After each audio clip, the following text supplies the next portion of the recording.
What's up? So, care to discuss your bench, taking out all 5 starters there? Yeah. Yeah, it's a big deal, right? You know, yeah, sometimes, it just doesn't look right, and it didn't look right.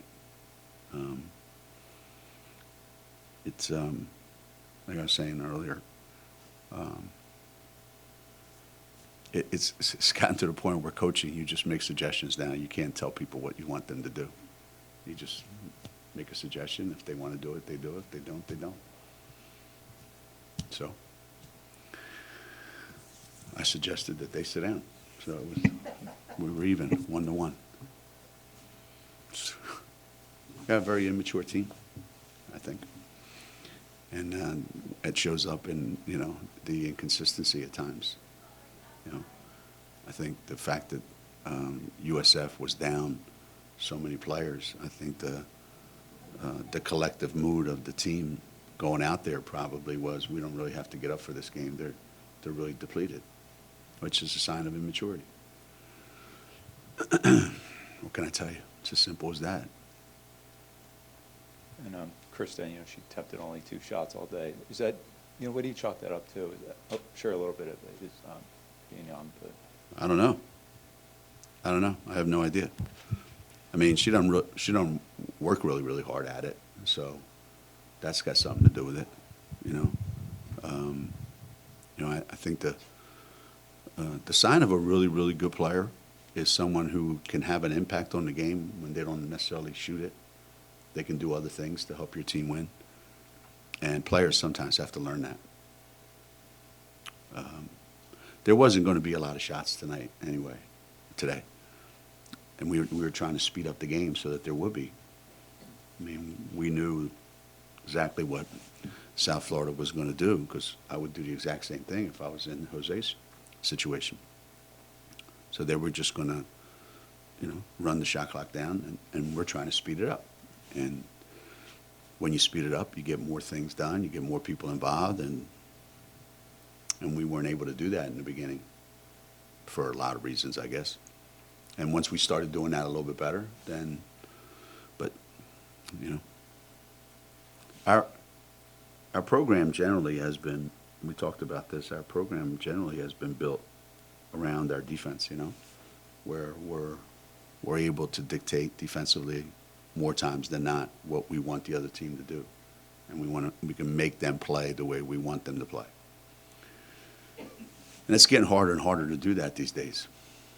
And today, was very difficult to accomplish what we tried to accomplish. And again, it's days like today where you really miss Gabby and Kia. Because they were the 2 people that could make it happen. And we didn't replace that. So we don't have the same ability to do that. And we got outworked, and we got out-hustled, and we got, all that stuff today. I mean, they killed us on the boards. They offensive rebounded the ball to death. I just think we were lousy today, to be honest. And a lot of credit to South Florida, like Jose was just saying. They've got to deal with what they got to deal with. But if they play hard and they compete and they do what they did today, they're going to win a bunch of games in our league. So my hat's off to them. Geno, what did you think of the effort of that second wave of players, and what were you hoping that the starters saw and learned in watching them? I mean, the interesting thing is that I think that second group probably was shocked that they all went in that early. So, they may have not been emotionally ready, but I thought they handled themselves pretty well. I thought they did some good things. Everybody makes a big deal about the substitution, but, realistically, what do you think? Lou and those guys were sitting there going, oh, boy, we're not going to get in the rest of the game. I mean, they know they're getting back in. They know they're going to play. So you hope that, we talk a lot about being prideful. You have to take a lot of pride in what you put out there on the floor, starting with me and the coaching staff. And I said, so you end up winning a game by, 17 or whatever it was. And, that you actually kind of like lost a little bit of yourself. So it doesn't feel as good. So what did they learn from coming out and watching the other guys play? Don't know. Don't know. Crowd seemed to love Yeah, crowd loved it. But you know what's funny? The crowd was like, when I took all those guys out, right? Like they were pissed at me, like it was my fault. They should have been booing the guys getting off the court. And then when those other guys made a couple of nice plays, they went crazy. So which is it? What do you want? You know, during one of the timeouts in the second quarter, Katie Luke went out there and was talking to the second team. Obviously, she got her 2020, but can you just talk about her growth as a leader on this team and what she has brought to this program? Yeah, you know, Lou, you know, she came here with a reputation as a shooter, and you know, we were determined to try to make her into kind of a well-rounded basketball player. You know, so I'm not surprised that she has scored 2,000 points because she's always had the ability to make shots. She's making them from a lot more different places now than she did earlier in her career. Her defense has gotten better. Her rebounding at times is better. But the one thing that a lot of these kids don't have a lot of experience in, I'm finding each year, is they don't have the ability to lead. Either to want to, because you have to put yourself out there, and the ability to. They don't know how. I'm not sure they really want to. And you have to change your personality. So Lou has had to change her personality a lot to become more of an effective leader. And she's done that. And it's not easy to do for these kids today. Very few kids want to stick themselves out there, because once you put your neck out there and say, I'm in charge of this, you're going to open yourself up for a lot. And, you know, I'm proud of her. She's done that. But it's not normally who she is. You know, she's more of a low-key kind of kid that hopefully, you know, it'll become more and more and more and more as the season goes on. Geno, what did Molly Dent do right today that she hasn't been doing in recent games to earn the playing time today? Well,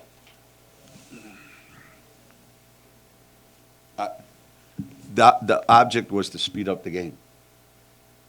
So we want to get the game going fast.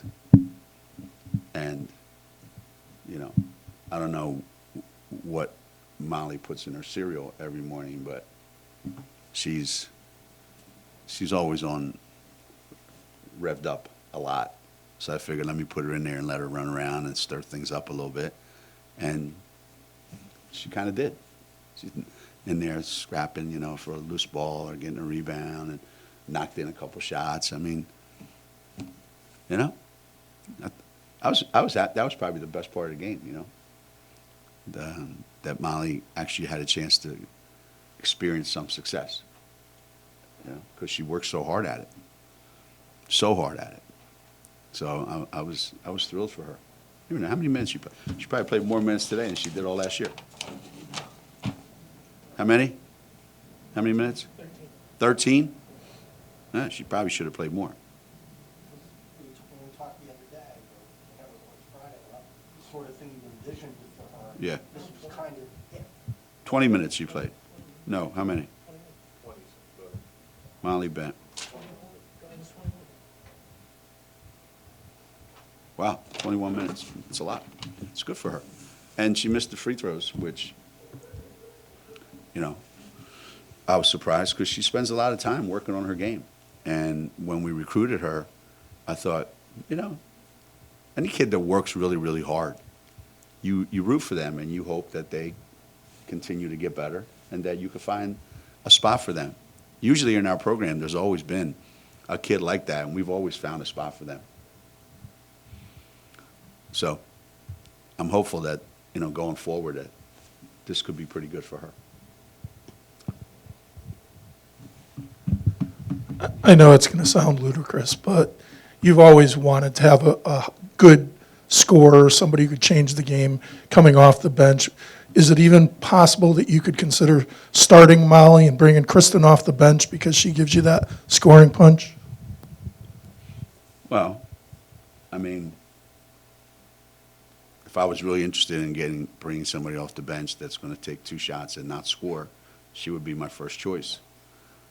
But right now, you know, I don't see that happening right now. That's not to say that it may never happen, but I don't see that happening just yet. I think Kristen's got to figure out something to do other than just score. And, you know, by putting her on the bench and then bringing her off and saying, go score, we're adding to the problem that I'm trying to fix. Geno, can you talk a little bit about the team's defense, being able to force turnovers, Well, obviously, when you're playing a team who's, you know, top 4 scorers or whatever it is are not playing in the game, you know their points are going to be hard to come by. And our defense, as I said, you know, we lost 2 great defenders to graduation, and we haven't replaced them. So today, the reason why they got how many? What was the final? These new stat sheets suck, by the way. Whoever came up with these are lousy. So they scored 46 points. So, you know, we knew they were going to have a hard time scoring. So their 46 was some a result of our defense and a lot of result of, you know, they're not putting a lot of really good offensive players on there. Our defense wasn't very good today. And, you know, our defensive rebounding wasn't very good today. So I don't think we're proud of anything today. Another thing that seems to have dropped off beginning with Baylor and on is the three-point shooters aren't hitting three-point Right. shots. Right. And that's why, Is there any explanation for that? yeah, they're not going in. That part of it? Yeah. Sometimes your eyes are actually telling you the truth. They're not going in. It's like, you know, baseball teams that go 2 weeks and they're in a hitting slump. You go, how's that happen? Good pitching. Well, there used to be good pitching before, and you hit them. So sometimes you just don't make shots. It's not like they're taking bad shots. They're wide open shots, and they're just not going in. And another reason why we should work harder to go offensive rebound, which we don't because we make a lot of shots, so we don't have to offensive rebound. So there's you know, there's a difference between not getting good shots and then missing wide open shots. But if you're missing wide open shots now on a regular basis, Yeah. there's something else going on other than you're just missing shots. Yeah, I don't- Katie Lou is now 100 points less than her. The percentage is 100 points less than us, Yeah. down to, under 400. We haven't seen that since. Yeah. You know, a lot of it has to do with, again, it's hard to get wide open threes in your half court offense. And a lot of threes that people get in games, they come either in transition or off of offensive rebounds that you kick back out. So those 2 things aren't happening. So you don't get as many attempts. But I don't ever worry about Lou missing shots. I don't worry about that. She'll make them when she has to make them. I mean, Crystal, I don't think Crystal missed a shot Friday and Saturday in practice. Not a single one. And she didn't make any today. Beats me. What do I know? I just make suggestions. Hey, you should make a couple of those. That doesn't mean they have to. Any concerns going back on the road for whatever it would be, 5-6 days? You know, since you're not coming back from New Orleans, you're going to go right to Philadelphia. Not really. Or are you going to stay in New Orleans and Yeah. Well, it's not going to be rushed, so it's not like it's, you know, one thing. It's kind of a low-key trip, you know? You know, we've got, it's good the way it's spaced out, so I'm not worried about it. Not at all. I mean, even if I did, there's nothing I can do about it. Geno, do you think teams just tend to run into days like this once a year? Last year, I remember, it was maybe a 15-point victory over Tulsa. You came and sat right there and said, worst effort in 33 years. Yeah, I remember that. I remember that. Is this one of those days? Is this You the know, latest worst performance in yeah. program history? Yeah. Rebecca used to say that to me. She goes, who's the worst post player in America on your team this year?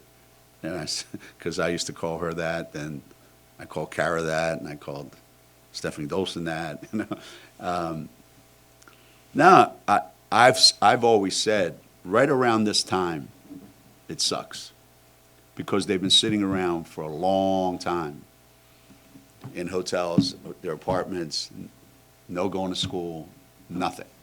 They don't do anything, and I think it catches up to you after a while. So yeah, I think that's partly it. But again, I think you've got to be a little more mature than that. You know, you got to be a little more mature than that. That's the only thing I can think of. You know, I'll take some suggestions from you guys if you have any. I mean, you guys haven't lost a game coaching, right?